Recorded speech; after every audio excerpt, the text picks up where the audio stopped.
Have you ever wondered, how can I attract my ideal client? Literally make them say, I want to work with you.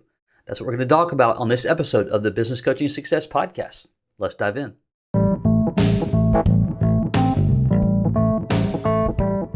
BJ O'Neill here with the Business Coaching Success Podcast. So glad you're here, where I share with you strategies, tools, and tips to be able to grow your business coaching practice to six figures and beyond as a Christian business coach. Let's jump in.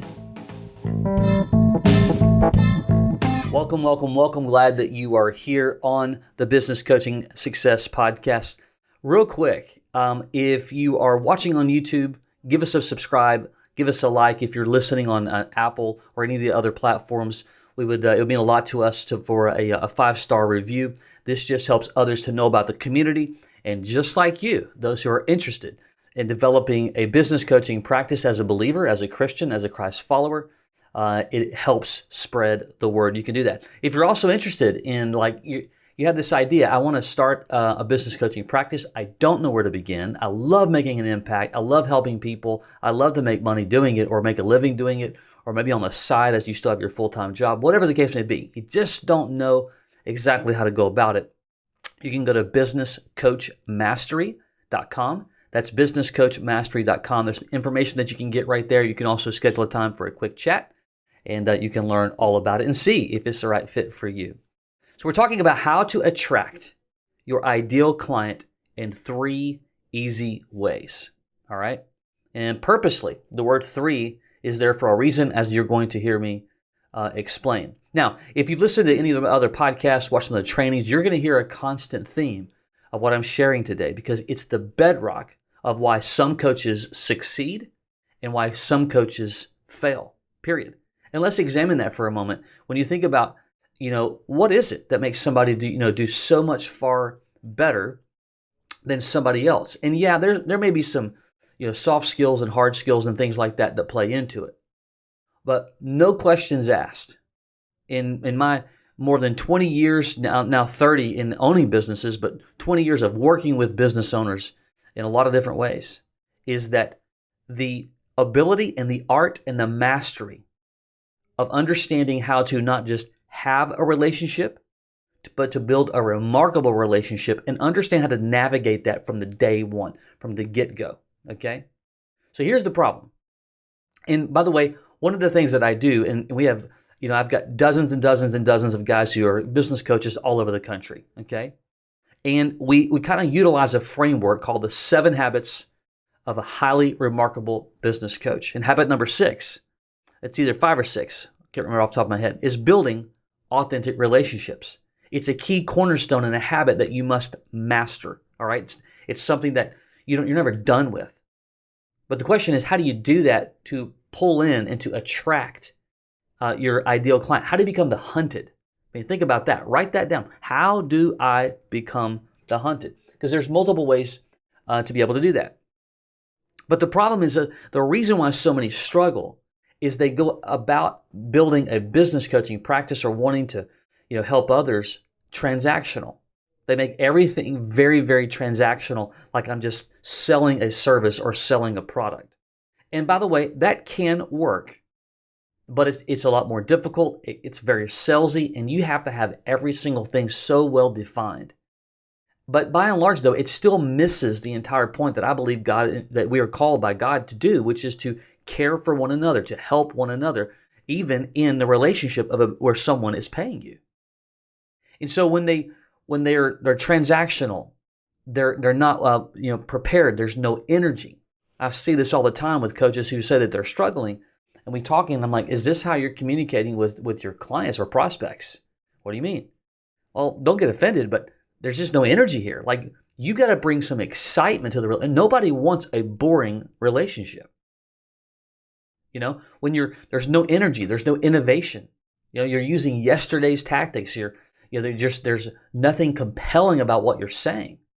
Those will be a bedrock of why somebody is going to potentially struggle. Okay. Now, so here's 3 things I want you to consider, and they're way more simple than most people realize.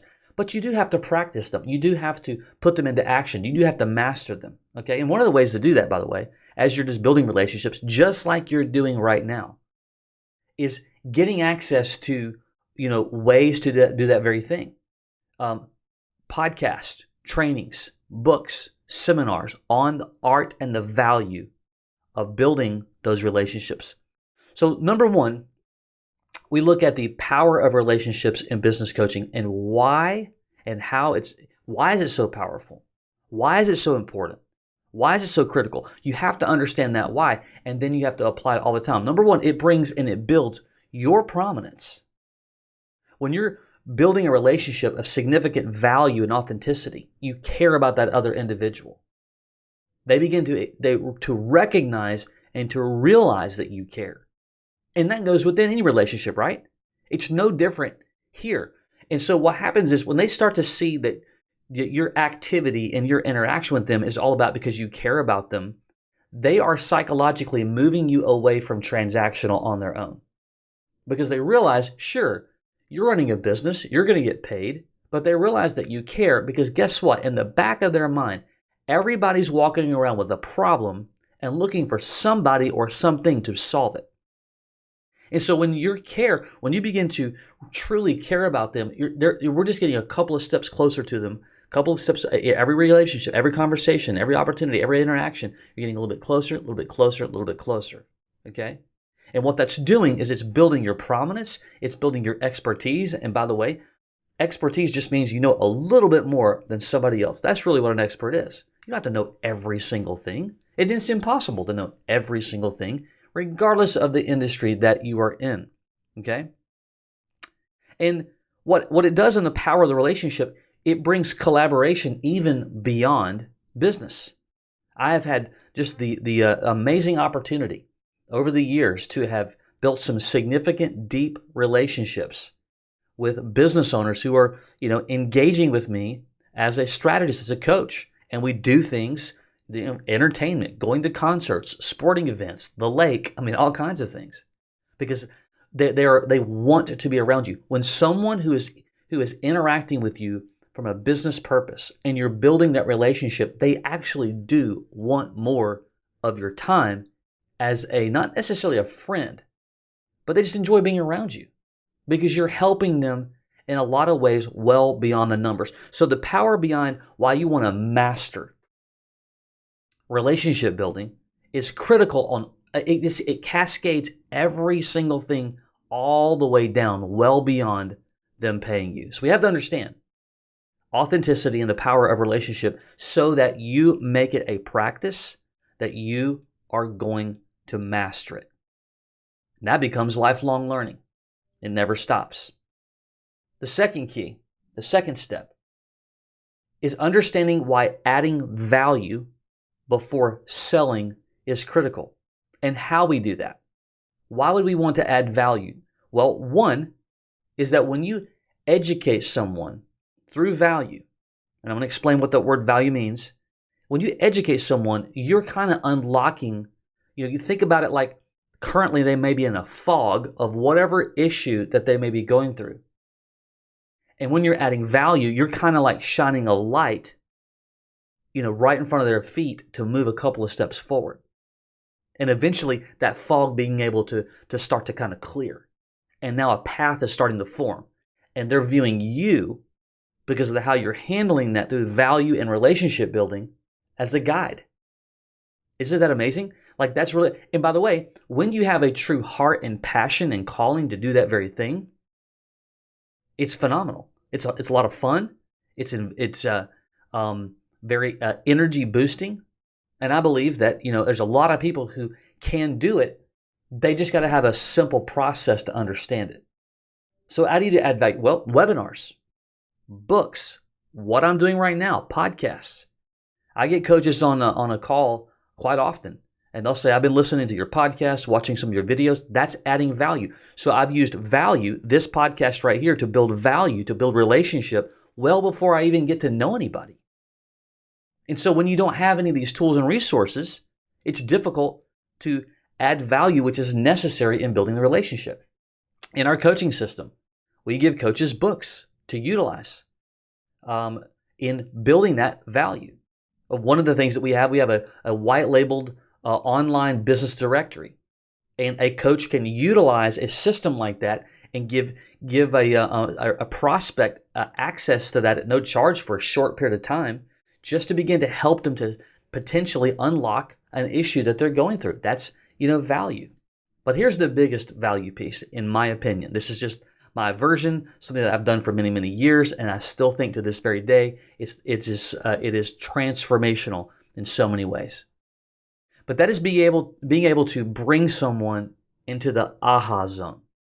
Now, I said a moment ago, everyone's walking around with some type of problem, and every business owner is walking around with some type of problem.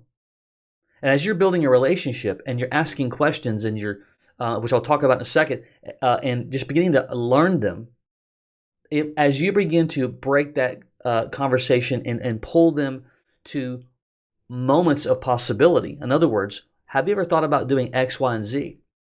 Or truly solving an issue that they may have? And you're reducing their anxiety and increasing their knowledge. And that's what the aha zone is all about. Like, oh my gosh, I've never thought about that before.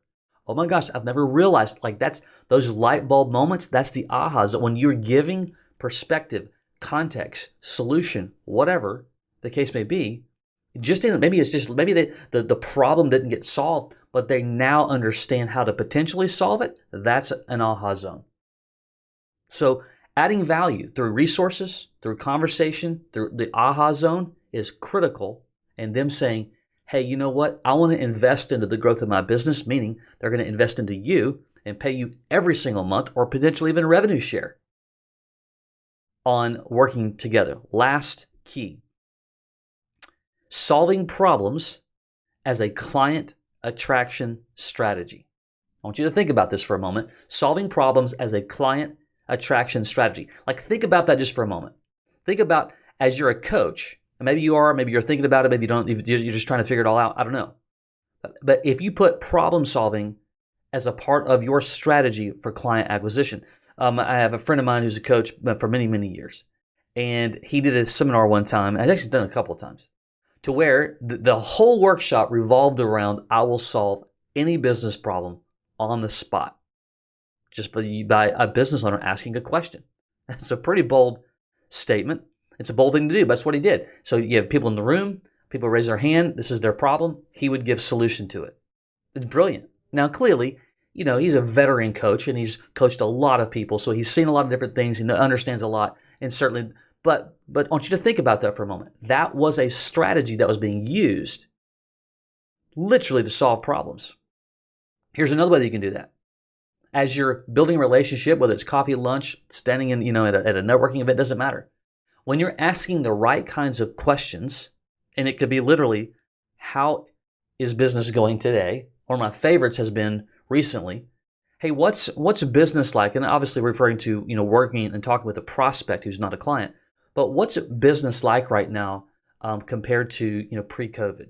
Like, that question still resonates today. Or another one, at least in 2024, is, so how have you fought and how have you battled inflation? And what's that done?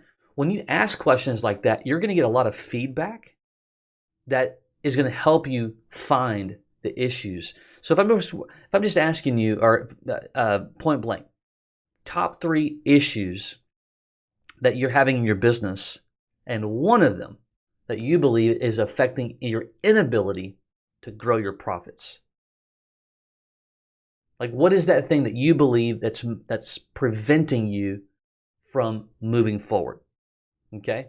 Like, we have a coach right now, I say right now, the last couple of weeks, one of their clients, they're off by like 30 to 40% in sales compared to last year. I don't know the full situation of the client, but I can tell you they're probably overly leveraging one area, and that one area broke, went away. It could be an individual that was a sales, who knows what it was. But when you're taking that's somewhat of an extreme scenario, not too extreme, honestly, unfortunately. But when you're beginning to kind of show them some strategies to think about on how to solve that, that's beginning for someone to say, you know what you're saying is resonating with me. You're taking them through aha moments. They're beginning to see again that the fog is beginning to part because they're starting to recognize a solution to the problem. But the bigger thing is for you as a coach for today, because I could talk about that thing right there for hours. But the biggest thing, and I won't do that to you today. But the biggest thing I want to convey to you is just to think about in your process in prospecting and building relationship as a huge piece of that is to solve a problem. I'm not suggesting, by the way, coaching for free. That's not what I'm referring to. Coaching for free is something that people do way too much. They shouldn't do it. It devalues their value. Okay? You need to charge. Business owners need to make an investment into growing their business, period, or they shouldn't have a business. That's just my philosophy. So stop coaching for free if you are. But that's not what I'm referring to when I say solving a problem. Solving a problem is just sometimes just giving, again, a light to the issue of what can be done. It's not actually fixing the issue. So there's some things to think about in how attracting your ideal client. And when you do what I've just suggested today, you master those things. So again, you're not going to get off the couch today and go fix all this tomorrow. It takes time. You learn, you implement, you experience, you get feedback. Because what you're going to recognize is that feedback is going to start coming back very similar from a lot of it. Because there's not a lot of major differences in business challenges. There really aren't. And after you're doing it a while, you're going to get a really good sense and you're going to be so prepared to be able to respond, to engage, and to solve. So I hope that means something to you today. Reach out if you ever have any questions. Until next time, take care.